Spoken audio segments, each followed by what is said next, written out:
So they say a bigger muscle is a stronger muscle. But they say that reps between 10 and 20 don't build strength. They also say that reps between 10 and 20 builds muscle, hypertrophy, or more precisely, 8 to 12 is hypertrophy, but up to 20 can also be counted as hypertrophy training. I'm confused. So if we're saying that a bigger muscle is a stronger muscle, but the rep ranges which you obtain a bigger muscle only build muscle but don't build strength. It's funny, isn't it? I think there's a problem with the fitness community and the world in general about faffing around, between 1 and 5 reps, and that's the only rep scheme that builds strength. That's the only rep scheme that gets you better at lifting heavy objects, but that doesn't mean it doesn't build strength. You see, there's technical proficiency, and then there's strength. Just because you miss a lift doesn't mean you're not strong. It's just you've screwed up the technique. So for the longest time, I've thought about these things and I've kind of been confused by it. Like they are opposite arguments, and they don't make sense. If you're telling me that reps between 10 and 20 build hypertrophy, they also build strength. So this idea that you only do one or the other is bullshit. Like you don't just do one or the other. With all things being equal, if the muscle grows, you've gotten stronger. There is more force there for you to apply to whatever movement you're doing. So for a good 150, probably more, of this Squat Everyday program, I've been focusing on reps between 1 and 5. In fact, for the largest part, I didn't do any reps over 5, including the empty barbell, 20, 40, 60, 80, 100 reps, 100 kilos. I always did 1 to 5. I always thought that really I'm just saving myself for the top set because that's where I'm going to build my strength. Ever since I've started messing around with this high rep stuff, my muscles have gone bigger, my quads have gone a lot bigger. I feel a lot stronger under the bar. I can lift the same top set as I have before, only now I've done a shit ton more reps in the lead up. I've done more muscle building leading up to this set, so I've gotten stronger. It just makes no sense to me, man. It makes no sense to me. I don't know where this has come from. To be honest with you, as Pavel Tsatsouline says, I don't think we actually know scientifically what actually builds hypertrophy. We don't know at the cellular level what actually happens. There are some theories, but there's a lot of conjuncture in this field. I'm just sitting back and I'm thinking to myself, I have a bit of training experience. I also have a bit of, reading experience about the topic. And it makes no sense to me, man. It absolutely makes no sense to me.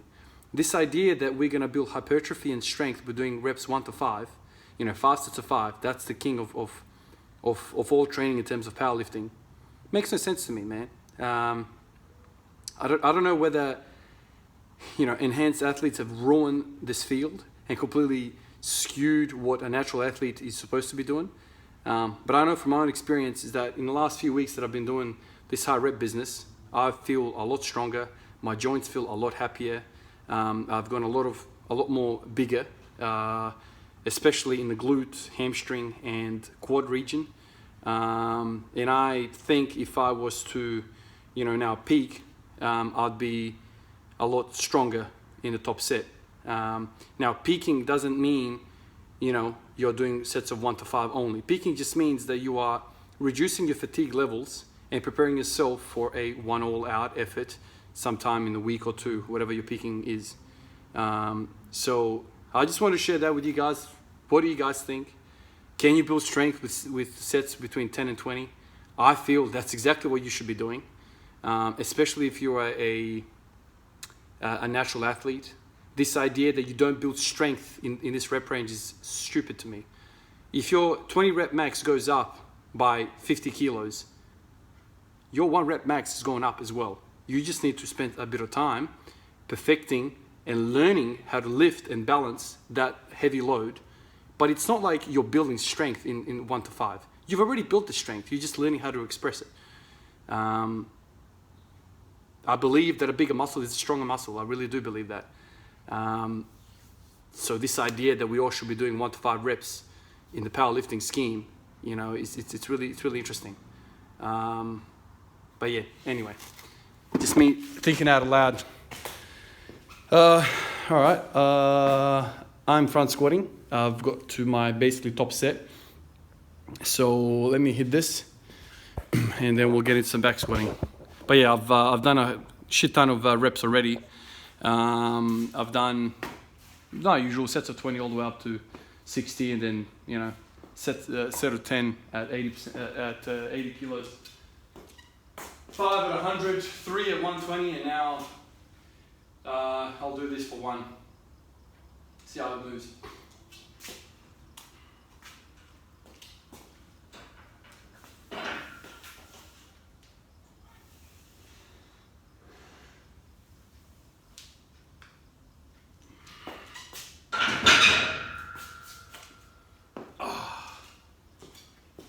Alright, let's go 150.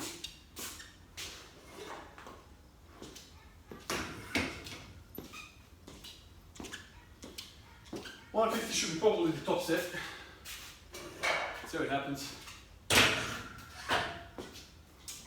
One other thing I know I said to you guys last few videos is that I'm going to be doing just only the squat, as in the front squat and the back squat. And also said in that video that I was going to do a bit of good mornings just for, you know, hip health and knee health. But I've also yesterday did a bit of pull-ups as well. So now we're blowing out. We're not really doing 1 exercise anymore, or 3 exercises. I've had pull-ups because of the shoulder problem that I have, especially, in fact, it's not especially, it's only when I'm doing front squat. Throughout my normal daily living, I'm fine, the shoulder feels good. It's just when I put the load on my shoulder and I'm trying to lift the elbow up at the same time, it seems to be giving me grief, kind of like in the rotator cuff region. So I've said to you guys before, every single time I have developed any problems with my shoulders, from basketball, from gymming, from too much pressing, whatever the case might be, every time I go back to pull-ups, it sorts itself out. I do wide pull-ups, and I just go controlled, dead hang at the bottom, you know, full control, just body weight. You know, yesterday I did 5 sets. First one was 10, and then a whole bunch of 5s after that, 2-minute break in between. And shoulder feels better. Like I don't know what it is. I have theories, but I'm not sure if that's true. I feel as though when you do pull-ups, you train the lats, and the lats pulls the humerus down, which basically decompresses the joint and lets all those little muscles kind of, you know, allows them to have space to operate.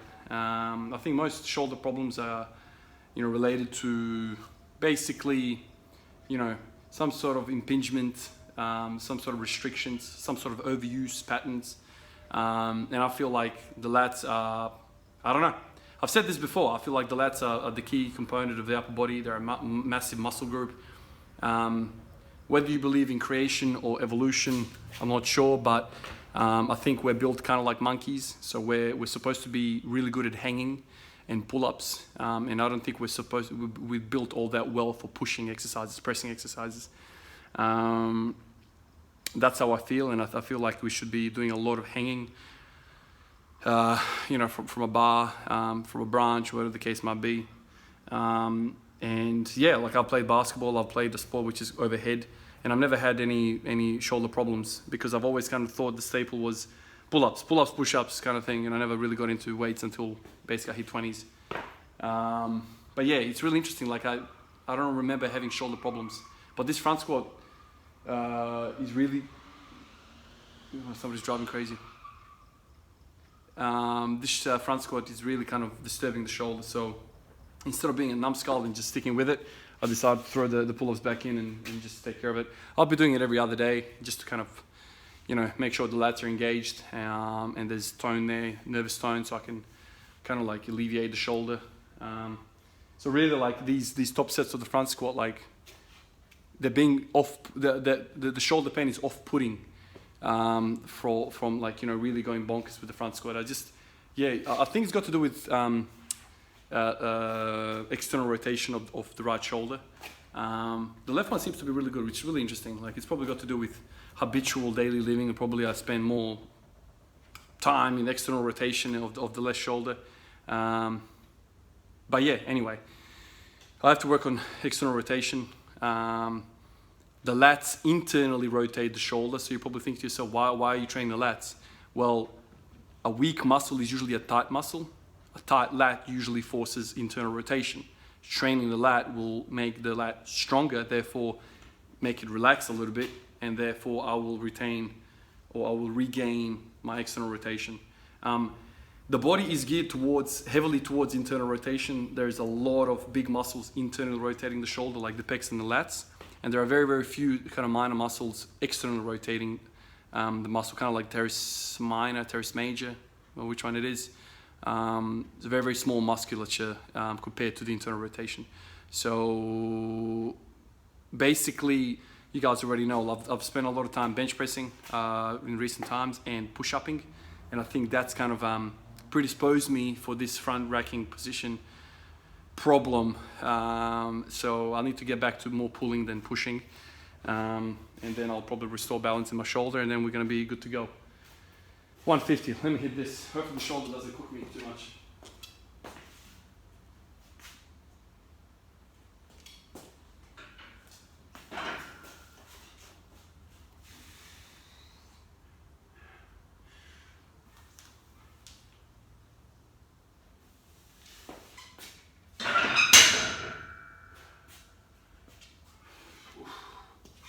That's 150, kind of feels all right. It's just the shoulder.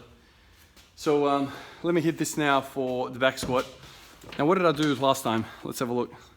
I'm trying to kind of rep out the back squat as best as I can. Just kind of have, I guess, rep PRs. So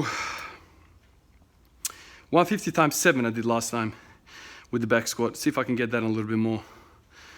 And then I failed at 190. So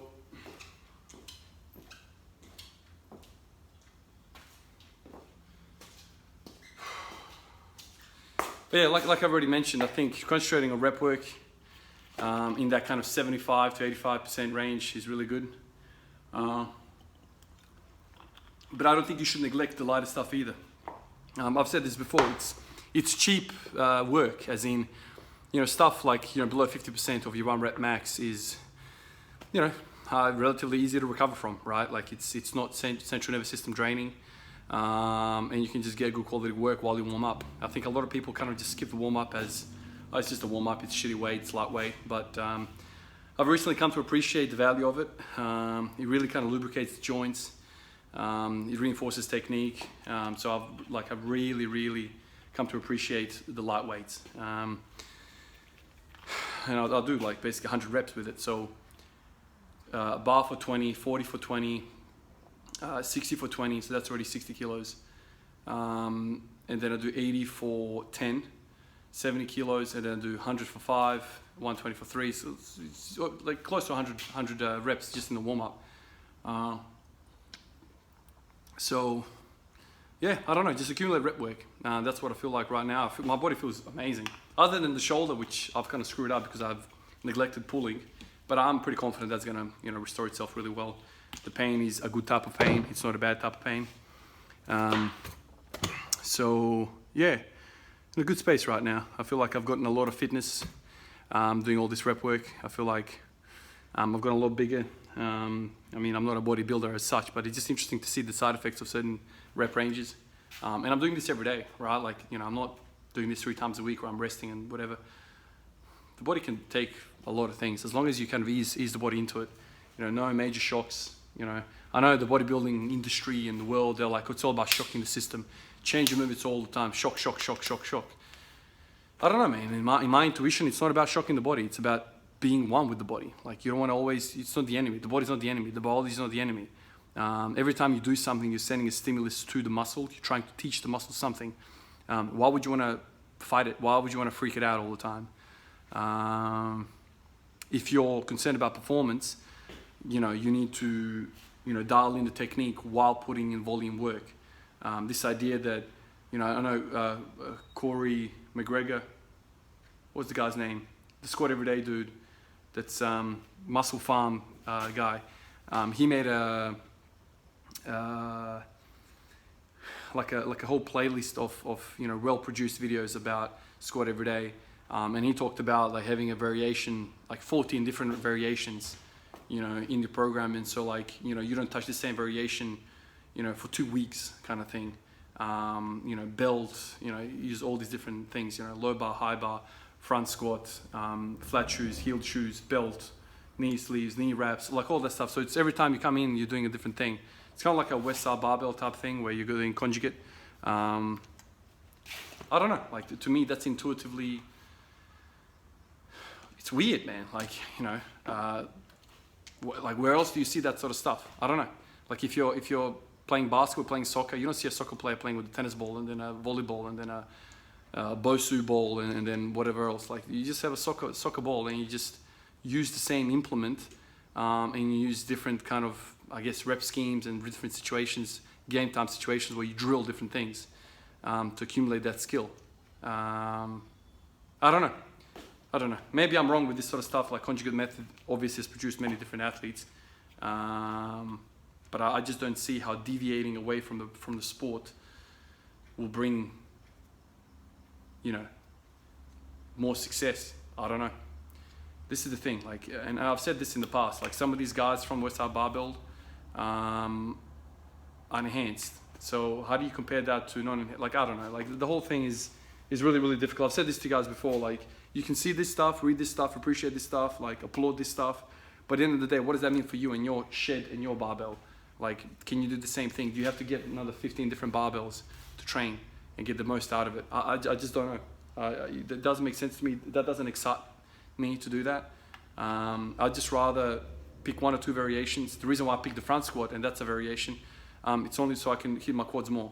But other than that, I don't know. I just doesn't excite me to do that. I want to become a specialist. That's my thing.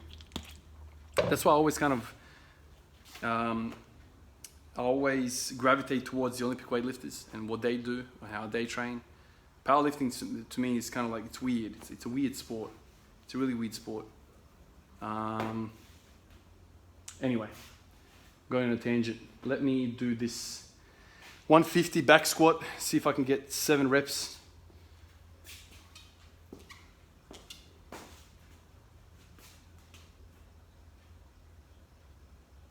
Let's go front ways this way. Change it up a little bit.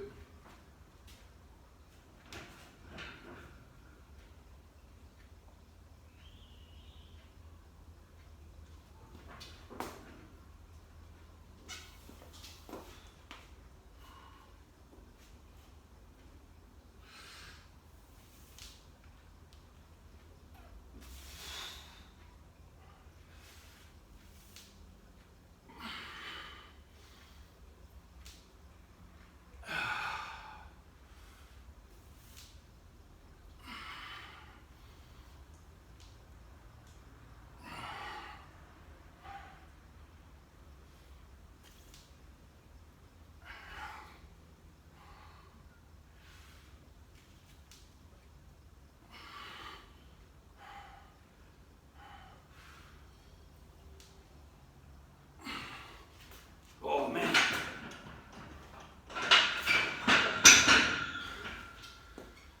That was one of the wonkiest sets I've ever done in my life.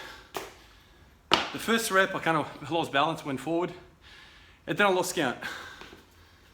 Oh.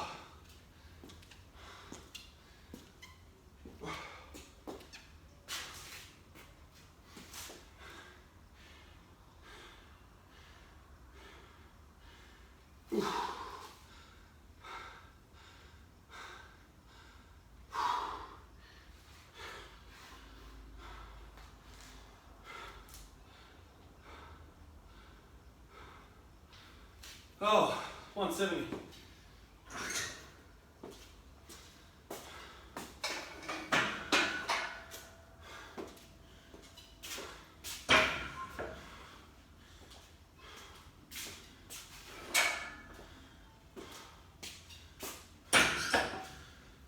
Oh, let's put 170 in the bar, do some more reps.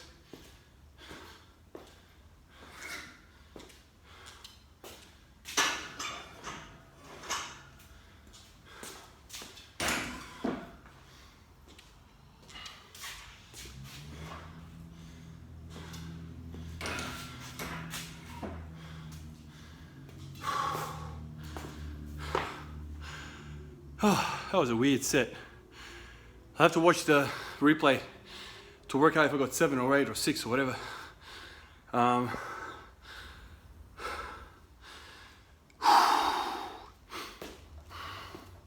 off night shifts as well, so I'm kind of all weird.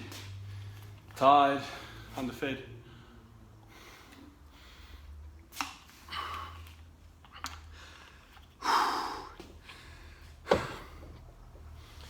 Oh.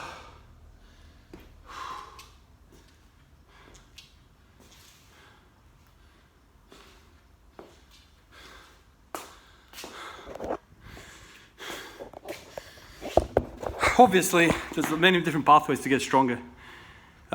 So many different pathways. It's just what makes more sense to you. And just experiment. Because at the end of the day, in this world, you don't know who's natural, who's not. You don't know what's going on.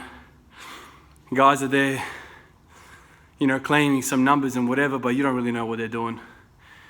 You don't really know if their testosterone is double yours. You just don't know, man. So that's why I think I like to isolate myself the best I can. When in my own thinking and my own progress, because you can get influenced by many different people and take it to heart. And then you're like, oh, maybe I should be doing this. I've done this in the past. Like you see someone really impressing, like, God damn, like he does this. Maybe I should do that. And then you do that and you don't get the same results and you sit there scratching your head. That's because you don't know. You don't know the chemistry behind everything. You don't know the recovery ability. You don't know a lot of different things. Even in the natural sphere, if this person is truly natural and you're trying to copy them, there's a lot of variation, in the natural spectrum as well. What do they do for a job? How many kids do they have? Do they not have any kids? Stress in their lives, blah, blah, blah, blah, blah, all that sort of stuff. A lot goes into it, So you just do the best you can and don't get down. Like, you just focus on your progress, focus on your journey, and that's it. Because I think, if I was to sit here and look at other people and be like, damn, man, this guy's really good. Like, he's like 5 years younger than me. It's easy to get disheartened and just give it all up. I was watching an Olympic weightlifter from, I think it's Egypt. What's his name? Musa? Can't remember. The guy was like squatting 300 kilos at the age of 19, 20. Incredible. Absolutely incredible. But here I am at 31, squatting 195. But it's really interesting. It's all about your mindset. It really is. Like Eric Bugenhagen says, it's all about the mindset, man. Like when people, non-weightlifting people, non-training people comment on me and they're like, damn, man, fuck, you squat 195, you dropped that off your shoulder. And fuck, man, that's insane shit, man. You're strong as hell. And I always giggle at that because I don't feel like I'm strong at all. I just feel like I'm so far behind the 8 ball. I've got my eyes on the world's best, like, it's nice to hear that and whatever, but, it doesn't boost my ego or anything because I know where I am in the grand scheme of things. Like, I've got my eye on Michael Jordan of the sport,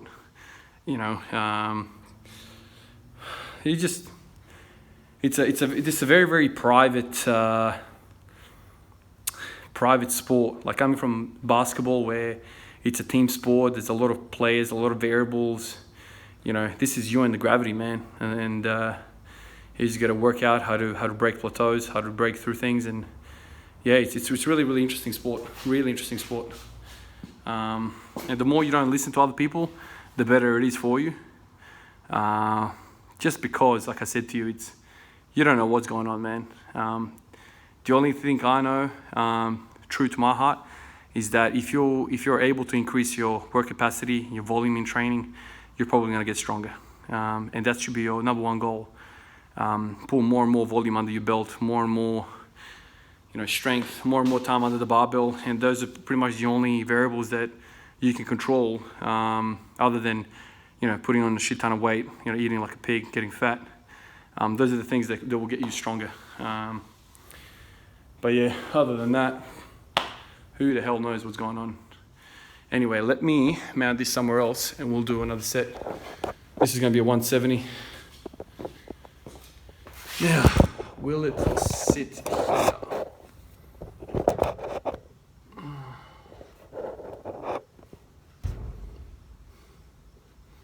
Alright, hopefully you guys can see that. Let's get this 170.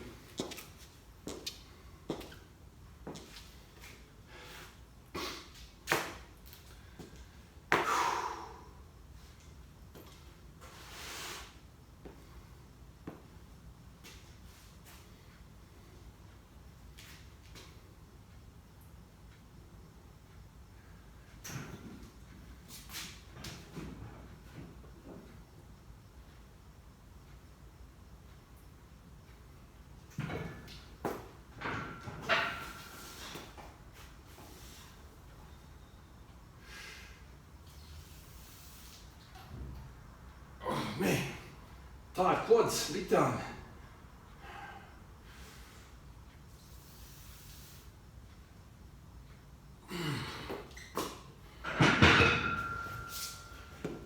Really tight quads. Just don't have the pop in the quads anymore. Real tired. So that was 170. Let's put 180 on.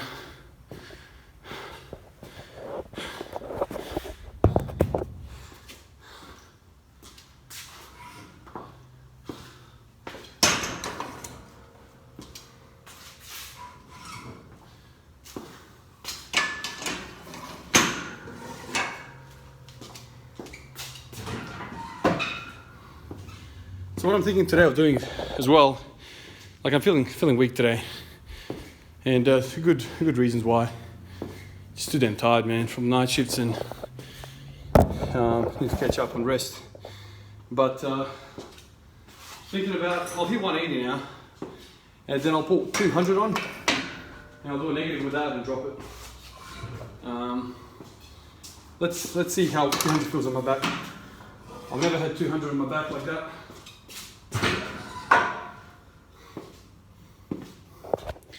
Never had 200 on my back like that, so it's gonna be interesting. So let's see if I can get 200 up, 180 up first, and see how it goes. Like last few days, I've been kind of failing a 190, kind of doing the negative, and you know, maybe I could get that shit up, whatever. Not the point. Let's put 200 on. Really feel heavy weight on my back. Really try and control that on the way down, and then drop it. Yeah, see how that pans out. Anyway, let me get 200 right away, right off the bat.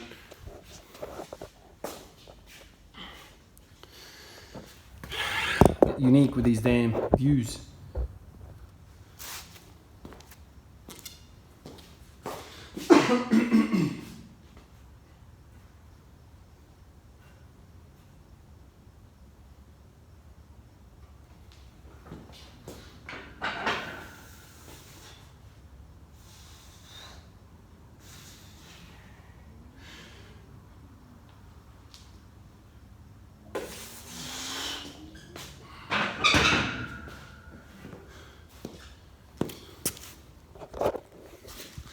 All right, let's put the 200 on. This is gonna be, I'm actually quite excited about this. 200 on the bar.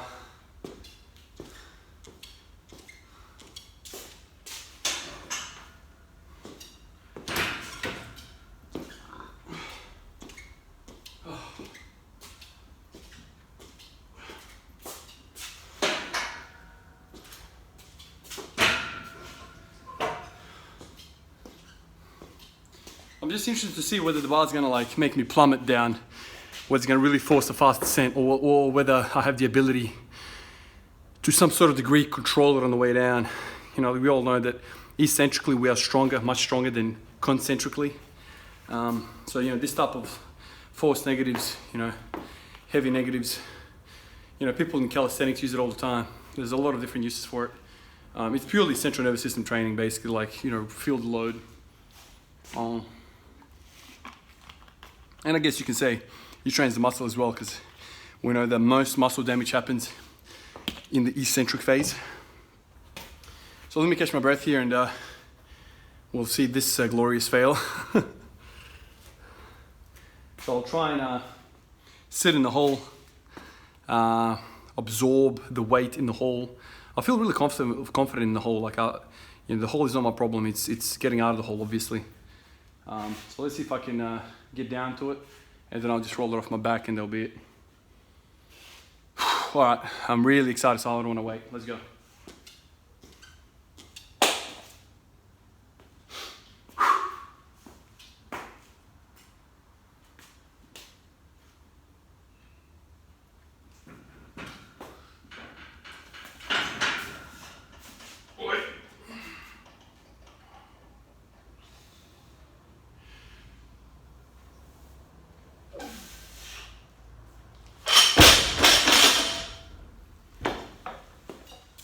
Can't wait to see how this is going to look.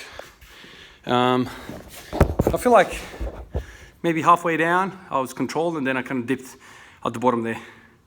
But anyway, the damage after the after effect.